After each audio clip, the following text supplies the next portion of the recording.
ज्ञानी मनुष्य बने हो,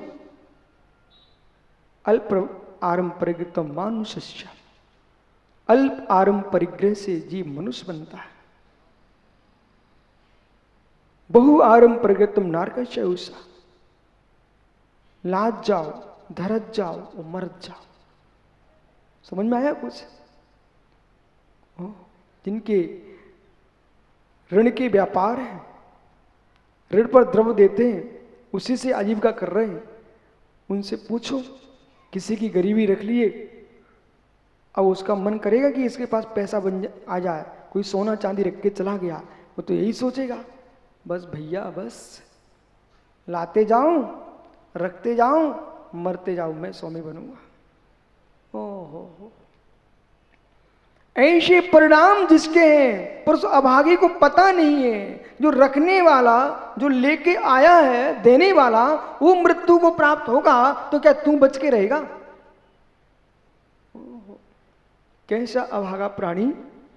ओ ज्ञानी श्रेष्ठ गधिया, भैया भैया सुन, एक आदमी क्या किए, देखो ना मेरी तरफ, एक आदमी क्या किए, जंगल में एक वृक्ष पर चढ़ गया, वो जंगल में एक वृक्ष पर चढ़ा, इतने में तूफान चला, बांसों का घर्षण हुआ और उसमें चिंगारी उत्पन्न हुई, आग लग गई जंगल में।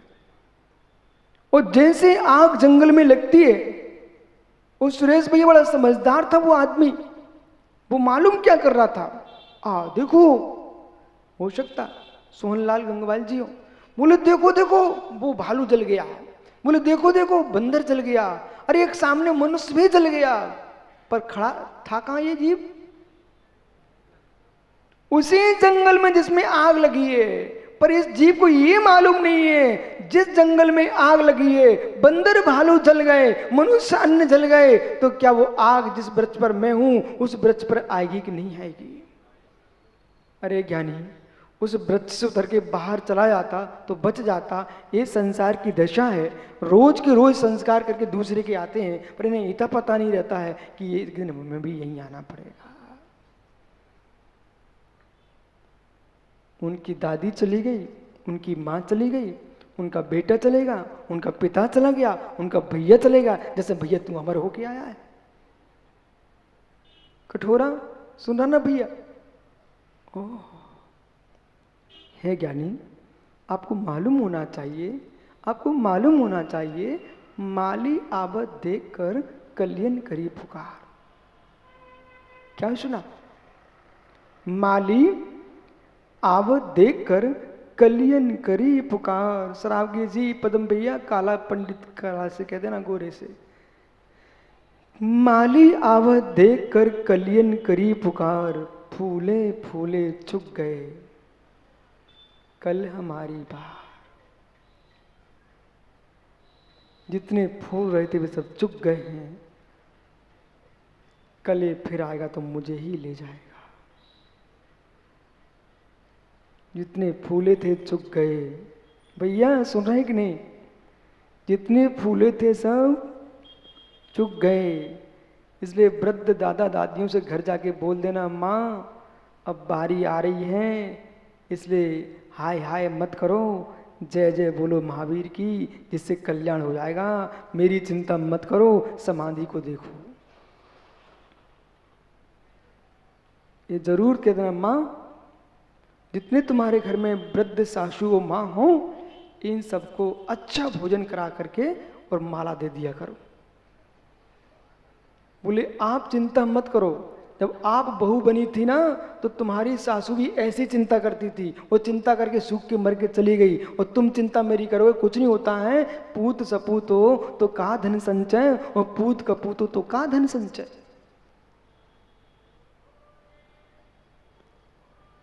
जैसे ही पिता बनता ना आदमी, सो उसे बेटे की चिंता लग जाती है।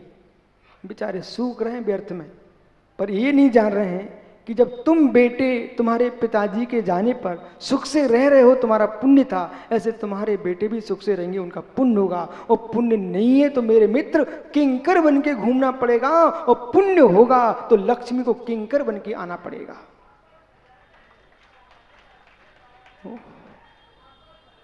इस श्लोक में यही कह रहे हैं, धर्म बंतो ये जीवश्च भृत्याकल्पद्रुमो भवे चिंतामणि कर्म करः कामधेनुष किंकरी धर्मेण पुत्र पौत्रादि सर्व संपदा संपदते निर्णाम गृहवाहन वस्तूनि राज्यालंकारणानि च।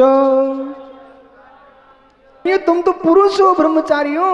जब अबला त्याग कर सकती है तो पुरुष तो बलवान होते हैं। भैया तुम लोग नियम नहीं ले सकते रूठने का, त्याग कर दो आज से।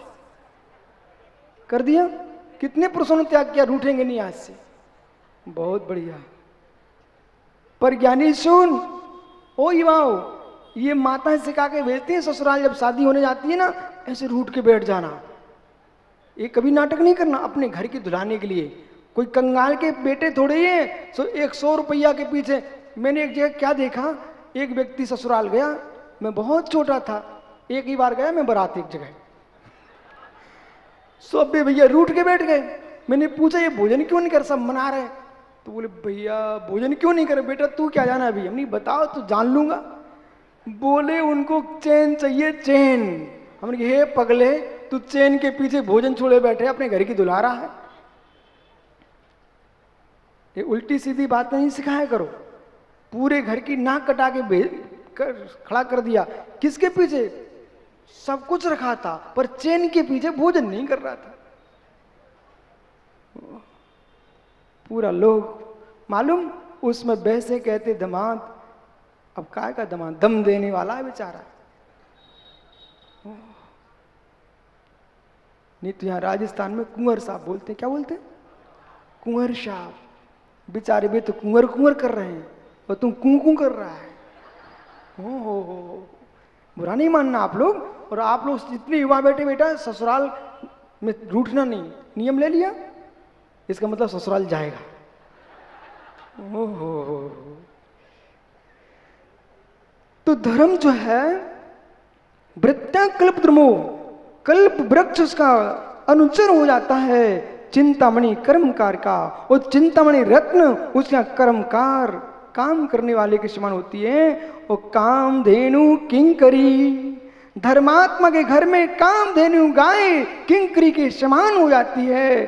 ज्ञानियों उस धर्म से धर्मेणे पुत्र पौत्रादि।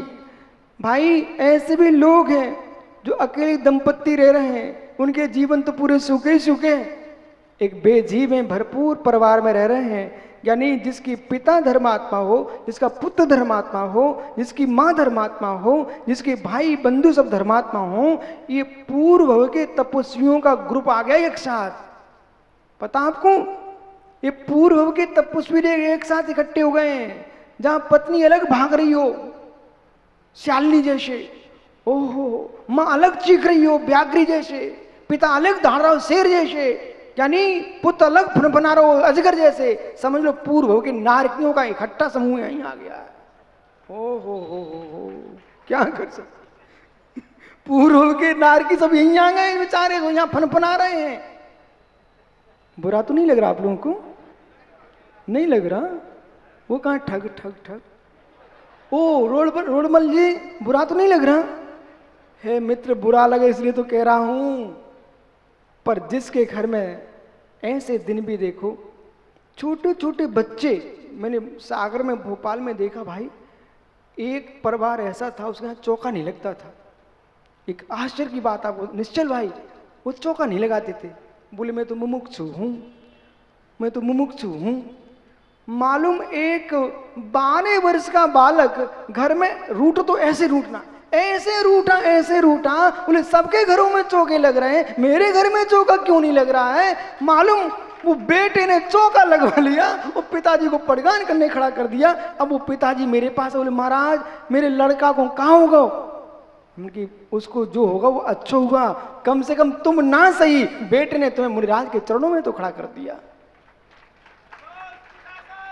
तो ऐसे बच्चे मां, ऐसे बच्चे रूठे तो कुछ काम के हैं, तो कुछ काम के हैं।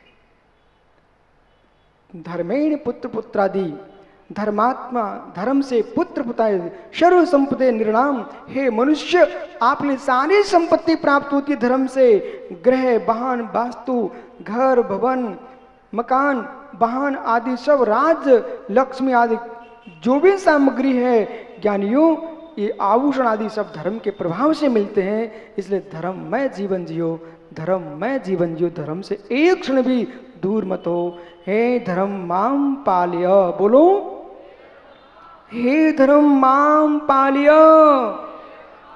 हे धर्म माम पालय। पूरे ताकत से बोलो, इतना पानी पिया हो, दूध पिया हो। हे धर्म माम पालय। भाई इसका अर्थ सुन के फिर घर चले जाओ। मालूम अभी तक निश्चल ये ज्ञानी लोग क्या बोलते थे, महाराज जी हम धर्म को पाल रहे, इतने तुम महान कब से हो गए तो तुम धर्म को पालने लग गए। अरे ज्ञानी, धर्म के पलने में तुम पल रहे हो, इसलिए धर्म से कहो हे धर्म माम पालिए, हे धर्म मेरा पालन करो। जो धर्म के साथ रहेगा धर्म उसकी रक्षा करेगा। यानी बस अपने जीवन में घर में जाके सबसे बोल देना कि ज्ञानी अब मत कहना माँ मेरा पालन कर, हे धर्म माम पालिय। अंतिम तीर्थेश और दमाई स्वामी के शासन में हम सही विराजते हैं। तीर्थंक जिनेन्द्र की पीयूष देशना, जिनेन्द्रवाड़ी मनीष्यों जगत कल्याणी है। ये सर्वज्ञ शासन नमोस्तु शासन जयवंतो, जयवंतो वेत्रा सर्वण संस्कृति। आचार्य प्रवर भगवत शकल कीर्ति स्वामी ग्रंथराज सुभाषित रत्नावली में वस्तु तत्व की निरूपणा करते हुए भव्य जीवों को धर्म के मर्म की व्याख्या कर रहे हैं। मुमुक्षुओं, श्वास प्रमाण काल भी यदि धर्म में पूर्ण हो गया, एक श्वास के कोटि कोटि खंड किए जाएं, एक श्वास प्रमाण काल के कोटि कोटि खंड किए जाएं, उस खंड के एक समय प्रमाण काल भी जीव को सम्यक श्रद्धान जागृत हो जाता है, वह नियम से संसार का अंत करने वाला हो जाता है। कई भूल से भी है जीव अंतरंग में परमात्मा का नाम स्मरण आ गया तो तुम्हारा भूल का स्मरण भी आपको पुष्प ही देके जाएगा, फूल ही देके जाएगा। क्षण प्रमाण काल जब जीव धर्म में लग जाता है, वो भव से पार हो जाता है। और जिस जीव का पूरा जीवन धर्ममय हो रहा हो, उस जीव के अनंत पुण्यों की व्याख्या ही क्या है। इसलिए यहाँ आचार्य सकल कीर्ति स्वामी कह रहे हैं कि हे मूत्र, हे जीव, उन स्थानों को मत निहार, उन क्षेत्रों में अपनी दृष्टि मत फेंक, उन वस्तुओं में अपनी दृष्टि मत डाल जिनमें तेरी आत्मा में अधर्म प्रवेश कर जाए। वही देखो जिससे मोक्ष मार्ग खुलता हो, वही सुनो जिससे मोक्ष मार्ग खुलता हो, यानी वही करो जिससे मोक्ष का द्वार खुलता हो। ऐसा सोचो भी मत, ऐसा बोलो भी मत, ऐसा करो भी मत जिससे मोक्ष का गेट बंद हो जाए। तेरे भावों के पास बंध है, तेरे भावों के पास मोक्ष है। संभल के समझना, तेरे भावों के पास बंध है, तेरे भावों के पास मोक्ष है। और ज्ञानियों, मोक्ष होने के उपरांत जो आनंद है वह तो उसी पर्याय में आप ले सकते हो। विषय को बहुत सहजता में समझना। जिस पर्याय में जीव है उसी पर्याय की अनुभूति लेता है। भिन्न पर्याय की अनुभूति जीव नहीं ले सकता। हे ज्ञानी, तू ही एक जीव, तेरी ही पर्याय बदलती है। भिन्न भिन्न पर्याय का अनुभवन भिन्न भिन्न ही होता है। जब आप शिशु थे तब आपकी अनुभूति भिन्न थी। जब आप किशोर समय का अनुभवन करो, अंतिम श्वास का समय चल रहा हो, उस समय की अनुभूति करो। है मित्र, एक वह दिन था जब तुम थे पहलवान, बहुत बड़ी चट्टान को भी हाथ से उठा करके सिर के ऊपर ले जाते थे। जब तुम थे पहलवान तो चट्टान को सिर के ऊपर खड़ा रख रहे थे। पर वह दिन भी होता है, अपनी आंख के पलक को उठाने की सामर्थ्य नहीं होती है। वृद्धावस्था, वो अंतिम श्वास का पीरियड चल रहा हो, अंतिम श्वास का समय चल रहा हो, वो आपसे कहे भगवान के दर्शन कर लो। आप मित्र, शरीर में इतना बल नहीं बचा कि आंख के पलक को उठा पाए। तो भगवती आराधना ग्रंथ में लिखा है कि ऐसे काल में उस छपक को कैसे समझा पाए कि ये समझ रहे कि नहीं समझ रहे, कैसे हम जान सकें। उनसे कहा भगवान के दर्शन कर लो, गुरु महाराज के दर्शन कर लो। तो अंदर ही नेत्र घूमते हैं, पलक नहीं उठता है। तब समझ में आता है कि जीव जागृत है। बेदिन कहाँ गए, बेदिन कहाँ गए? जब पर्वत को उठा के फेंकने की सामर्थ्य रखते थे, पर्वत को उठाने की सामर्थ्य रखते थे, आज पलक को उठाने की सामर्थ्य नहीं बची। सबके दिन एक से नहीं होते। पलक नहीं उठा पा रहा, अपने नेत्रों के पलक नहीं उठा पा रहा है। पर्याय की अनुभूति का वेदन करो।